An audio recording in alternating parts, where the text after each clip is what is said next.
Hello and welcome to Edenwick. In this video we are going to be exploring a study method that I have been using to better understand the forms of the body.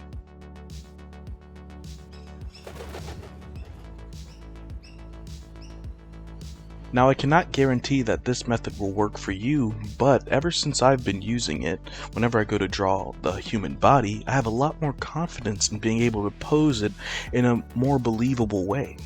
A big part of drawing nice poses and the human body is the overlapping of shapes, and oftentimes where the feet or other parts of the body recede into the background. It's not always intense foreshortening, but sometimes a pose will require that a hand or a leg is pushed back while another one is pushed forward, even in the slightest manner. Now there are 3 phases to level 1 of this study method, and with each level you will have a greater understanding and have more confidence in being able to draw more complex poses and bodies from imagination. In level 1 I chose a lot of basic images, simple poses that usually required some standing, and then as you can see here, some kneeling at the bottom. I tried to avoid any foreshortening right off the bat so that the level of complexity will not be too much for me going in.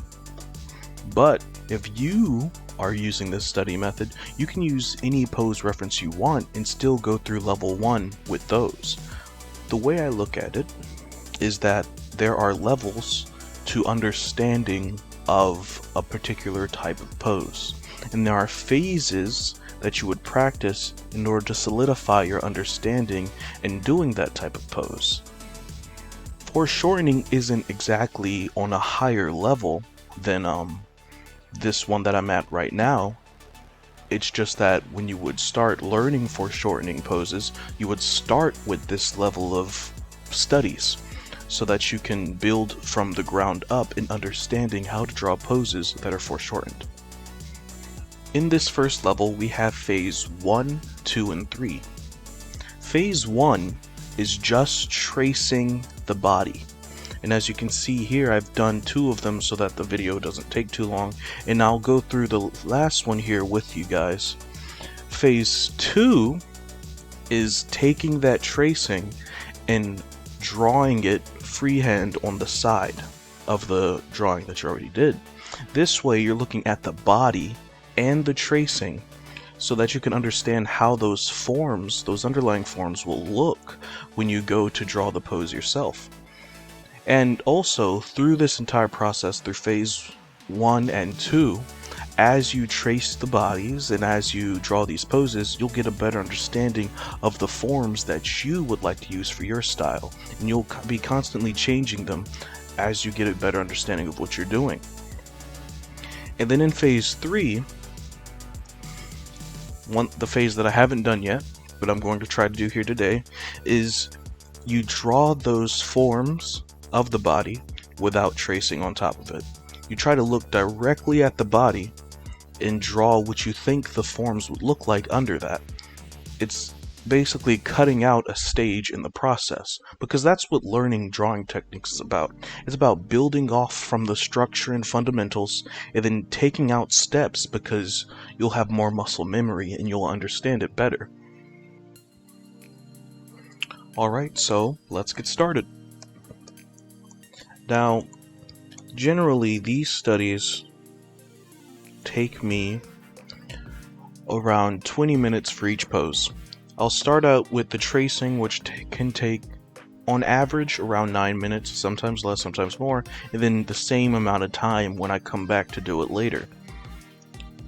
Normally, I would go through and I would trace all the bodies first, so that when I come back up to the top to do the pose, I'm not going to rely mostly on muscle memory to redraw it, because I have done other poses after that. Instead, I will use more observational skills and my understanding of those forms to draw the pose. Now already I went through several changes in how I draw certain things and how I map out these forms. In the beginning, I wanted to keep it super simple for me, and I primarily focused on the box shape of the torso, and I didn't want to have to worry about the hands, the feet, or even the head. So I would just draw an oval for the head. Give me a second. I would just draw an oval for the head. And yeah, it would look bad every time, because it wouldn't really give any indication of like what was going on exactly with the head. You just kind of know its shape, and I would just do that. I wouldn't worry about anything else. And then I graduated from doing that because certain things got easier, and I went and I just did a box. Did a box.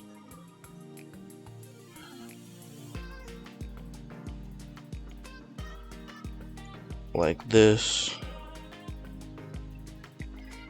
because it more so looked like the head. It looked like the skull, a boxy way of drawing the skull. And this way I would be able to put the head in a direction that it was in, and at any angle that it was at. And it was easier to do that and understand how the head was going than to just do an oval that wouldn't really explain any of the form that was going on. And now I use, I believe, the Loomis head. So I'll start off with the circle.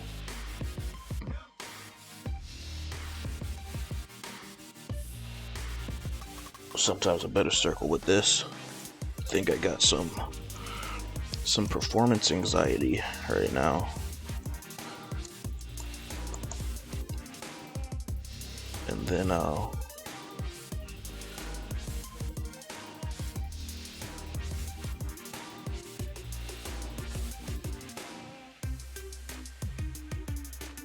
get the Loomis head, you know.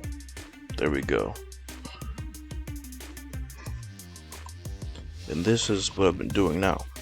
And with this, every time I do one of these studies, now I also get drawing the Loomis head practice in on top of it,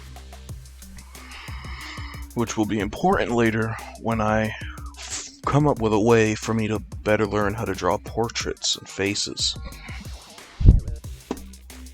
Because this whole journey that I'm going on right now this year is trying to figure out my process for drawing. Because I want to define a lot of this stuff so that I'm not scared of the blank page anymore. Before, when I didn't know how I would start a drawing, even though I know I can draw, I would just freeze up and I wouldn't be able to do what I have to do. But now, when I draw in a pose, if I draw these boxes, and I know exactly how they look and what I have to do to get them to look how I want them to. And yeah, the torso, it's not the ribcage shape that I would like to do, and because this is only still learning the basics here. Before I did all this, I really tried to do more complex forms, skipping this stage because that's what I saw that others were doing.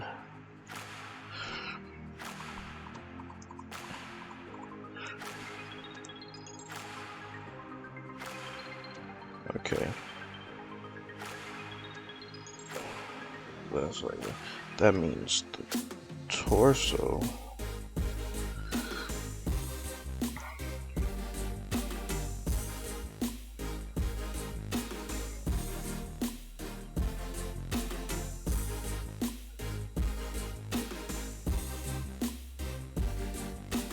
Now you don't have to use the same shapes I use, or the forms that I use.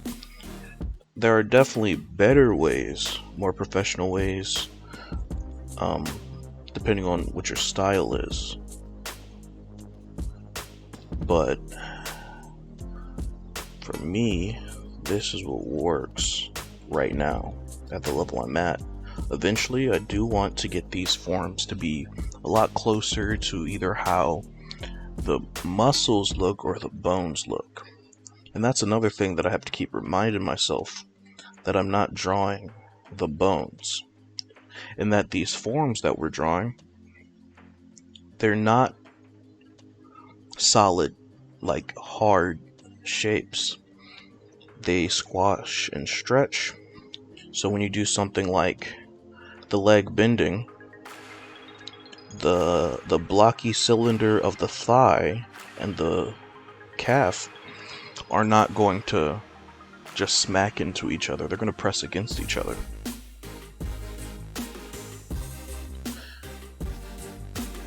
And that sometimes is hard to understand when drawing, for me at least, when drawing the legs in this bent position. Okay, another thing I do is I'd like to have circles at almost every joint. And you're probably thinking, why? Circles are hard to draw. But it's because they're the easiest thing to draw in perspective. Because you don't have to turn them. You just draw them smaller or bigger. And they're great guides for pushing things like a cylinder back into space.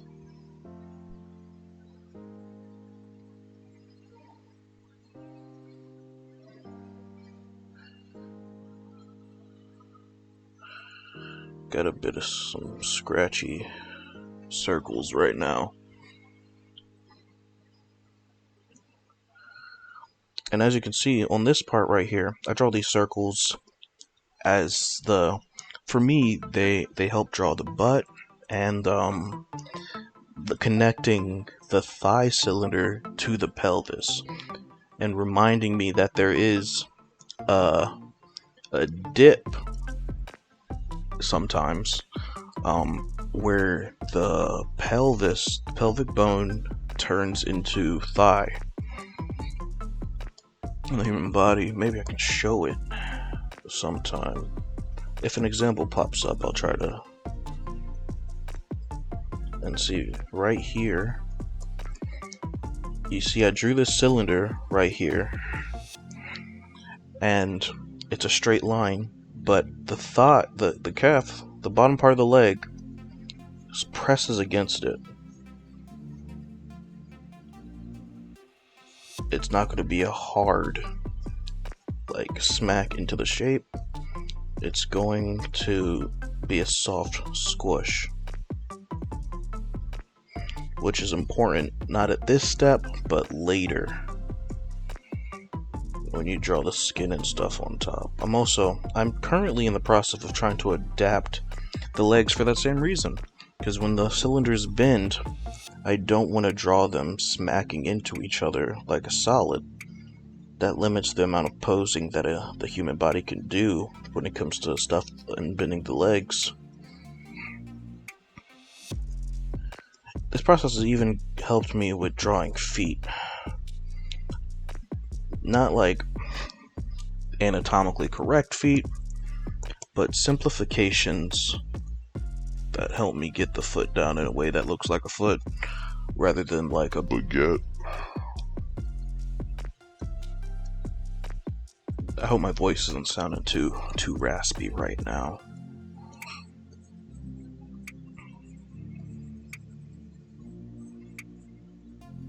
Okay.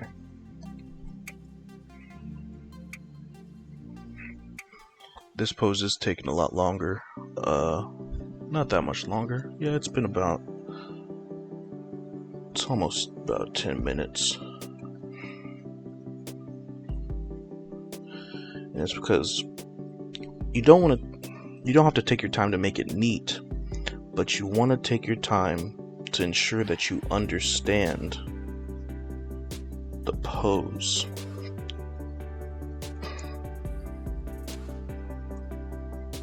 in the way that you need to understand it, which for me is understanding how to draw these shapes.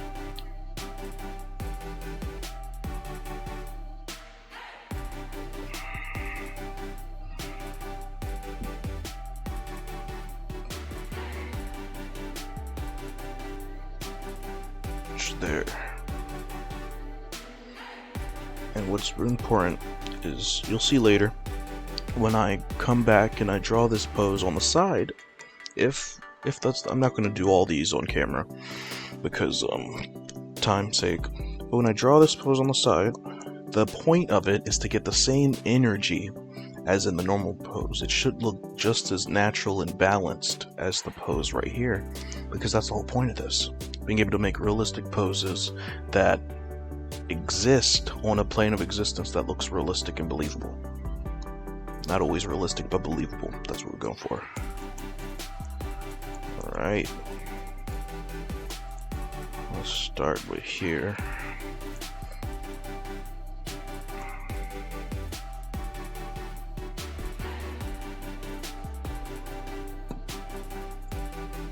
Alright, with that one done, let's do this one. Now, one of the important things that I wanted to do while doing these reference is to try different body types, because like I said before, these forms aren't the bones of the body. They're the general forms of what a body might look like, and eventually you want to be able to take all these forms and to shape them and drastically exaggerate some of them so that you can make any body type you want and do it in any style you want. A more cartoonic style by like taking the torso and making it super big like this, and then taking the pelvis, making it small with the legs or whatever, having the head, doing all this stuff. Just make anything you want with it, but won't be able to do that if you stick to the same. Well, you might be able to do it even if you stick to the same body type, because this is level 1 for me of learning how to draw the body, but forms are its own study entirely. Learning to be able to draw forms in general and to change them is something you want to do before you try this. And you don't have to master form. I'm still learning form, and I haven't yet got to how to completely bend them accurately in space and all that stuff. But right now I'm trying to figure out what I need immediately and then worry about the complicated stuff later, because you don't need to know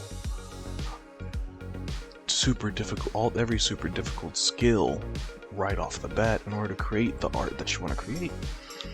And right now, this is one of the things I need to do, is figure out my process for drawing people.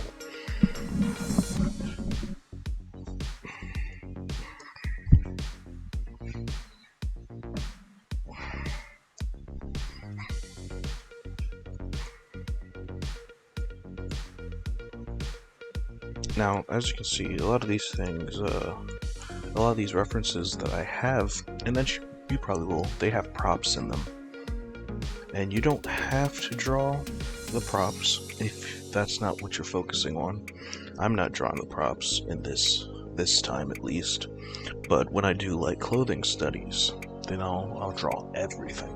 And that's another part. This step, being able to do this fast, draw the body in this way, will make it easier when you go to do things like clothing studies, because you can just hash this out real fast and then draw the clothing on top of it. You'll know the forms of the body and you'll know where the clothes are sitting on top of.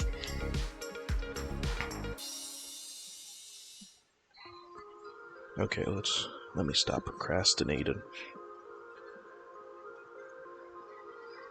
Oop, wrong layer. I have to make a new layer.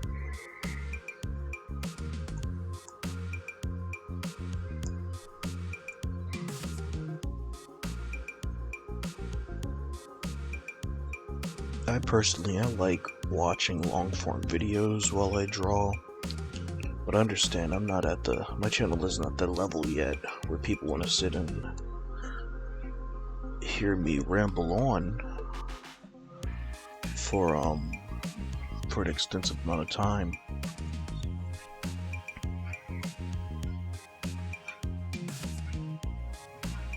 See, before doing like this type of studying, I did a lot of gesture drawing and figure drawing, where, in gesture drawing, you're supposed to get the entire form in its movement state, like how it is it moving.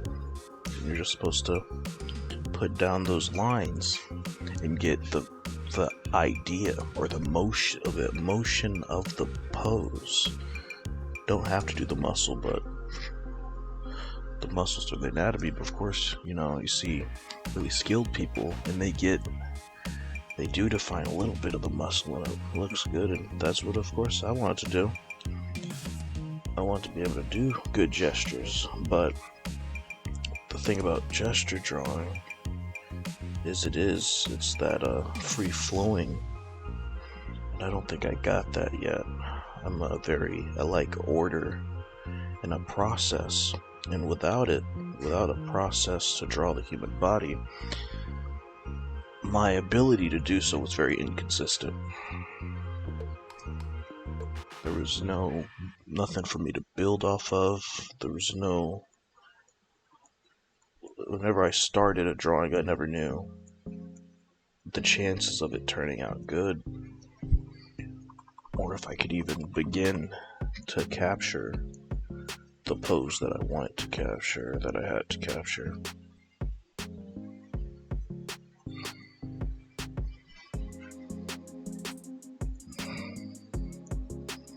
See, what I learned with all these poses, right?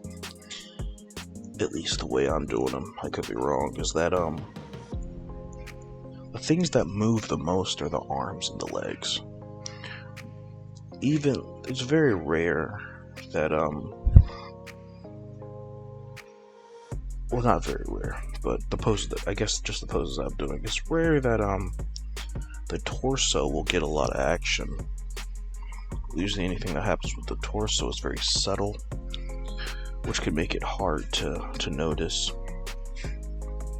and even harder to duplicate, because subtlety is the hard part of all of this. Subtle shapes and movements, changing the angles of things.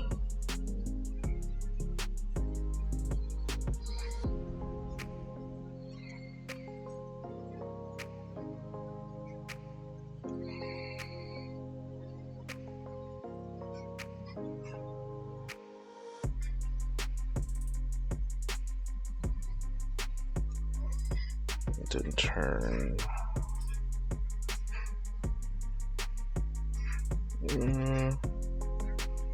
Don't know if that's a really important thing, but I guess it is for getting the body right.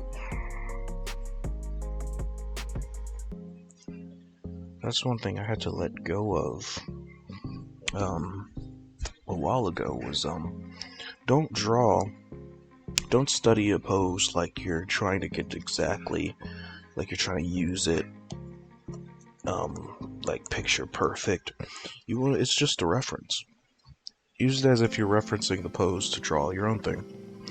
And as long as you get it to be the same idea and the same energy in a believable manner, then don't stress about it, because even eventually you're going to want to take a reference and adapt it to be something else.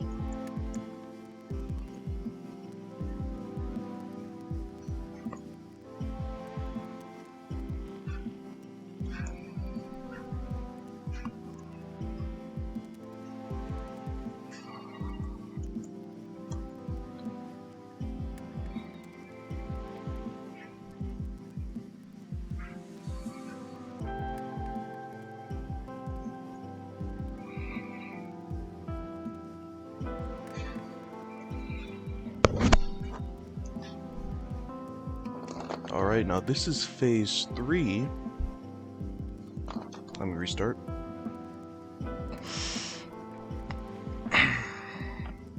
Alright, now this is phase 3 of this exercise. Once you've done enough of phase 1 and 2, eventually you'll be able to skip phase 1 in the practice process. And you'll just be able to look at a reference and draw what you think the forms are. Now, you don't want to use simple references and then jump to phase 3 with more complex references.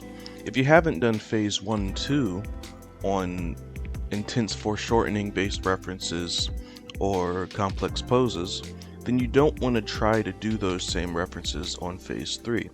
I'm not saying use the exact same references throughout, but use similar references. Like if you're doing mostly standing poses, then you can go to phase 3 with standing poses. If you're doing the crouching pose, then you can go to phase 3 with the crouching pose.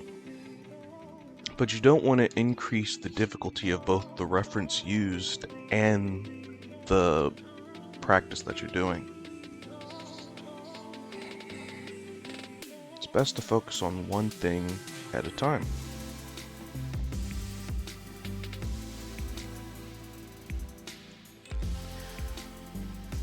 Now, as far as practice goes, I have yet to do this phase. But when using references for poses, I have used the form method to draw them without tracing on top of them. So in theory, I should be able to do this.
With that, this is the end of level 1 of training. 3 phases of being able to do level 1 for this method.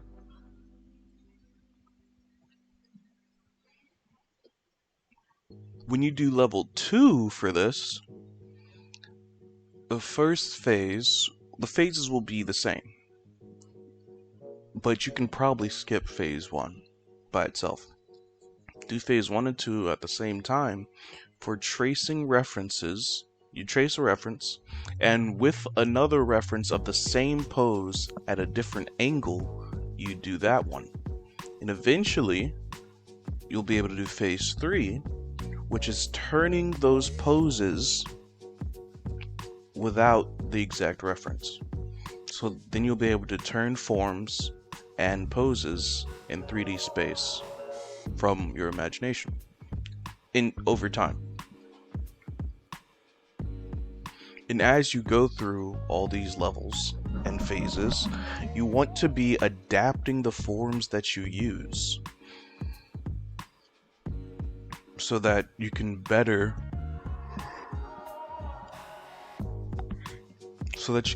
understand and represent the human body.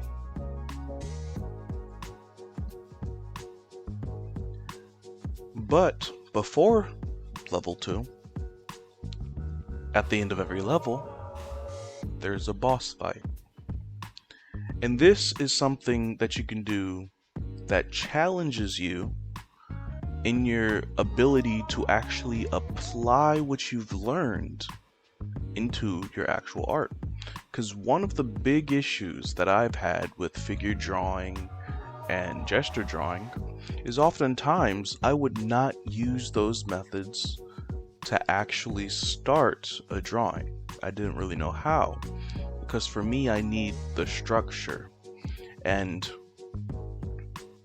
I couldn't always start off with a gesture of the form I wanted to and then apply structure to it.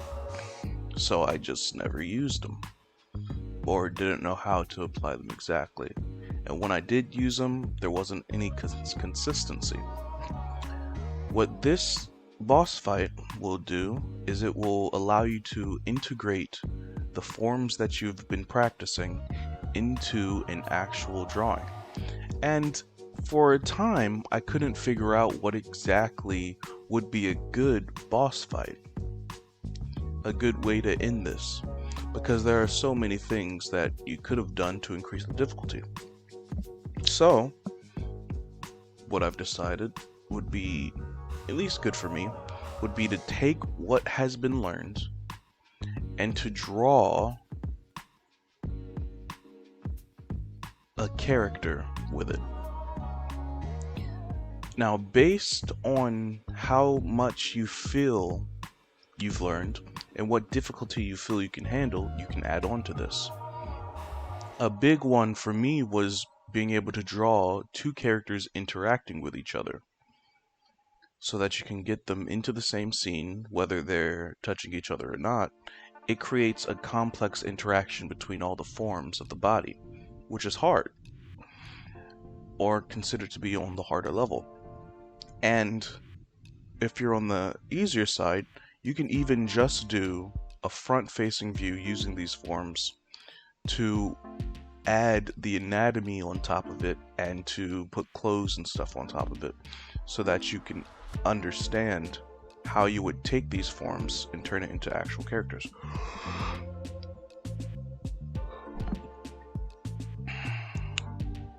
You can use it to make a mini comic, you can use them to make a simple illustration.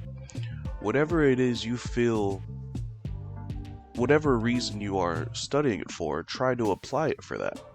But remember, if you did not use any complicated reference to make complicated poses for phase 1 through 3, then do not try to attempt those for the boss fight. Because what will end up happening is you won't be as good at applying these methods to something that you didn't practice. And you'll be discouraged, you'll think that you didn't actually grow, when in reality is you just increase the difficulty beyond what you've studied. So after level 1, you do not have to immediately jump to level 2. Continue practicing level 1 until it becomes second nature, and add in more and more complex poses. Because you won't, while being able to turn these forms in 3D space is helpful, you won't need to master it right away in order to create the art that you want to create. You can always just practice a lot of different angles and use reference of those angles when you go to draw those forms and draw those poses.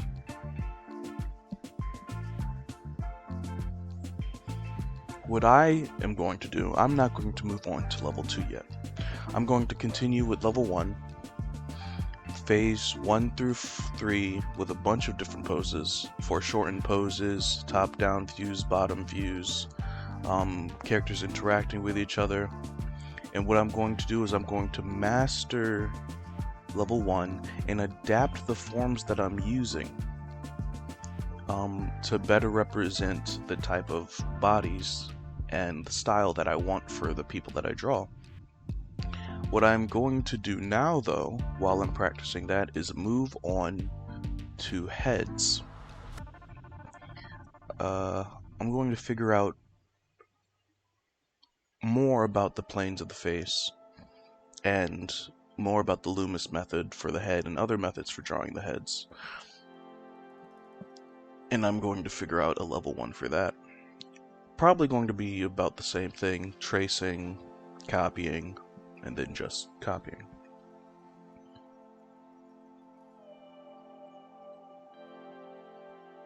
And then after that, hands and feet, and so forth, so on and so forth. But this step right here is a good beginning.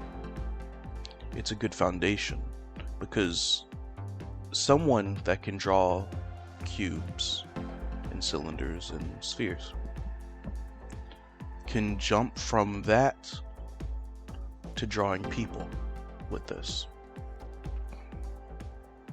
Even if they're not anatomically accurate, the proportions will be more accurate. And that's actually another thing. When doing these tracings, you might notice that the proportions aren't exactly like you might draw them, because these are actual human proportions, whereas common proportions for drawings like comics and anime and stuff has been slightly adjusted for a more aesthetically appealing look. While these normal people might look shorter and stubbier than like a superhero that you might want to draw. But that's all for this video. If you made it to the end, thank you. And because this is a new type of video for me, but it's helped me a lot, and I know that it can help other people too, because I'm also a beginner artist, and I've also been where you've been on your art journey, or will be there, and it's hard to know what to do next. It's hard to know how you can improve, but what I've discovered is that all the issues usually lie inside of the fundamentals, the things that we didn't stop to try and learn because they were boring, or more likely because we didn't know how. And that's what I'm trying to figure out this year. How can I learn all these fundamentals by myself and make up for lost time?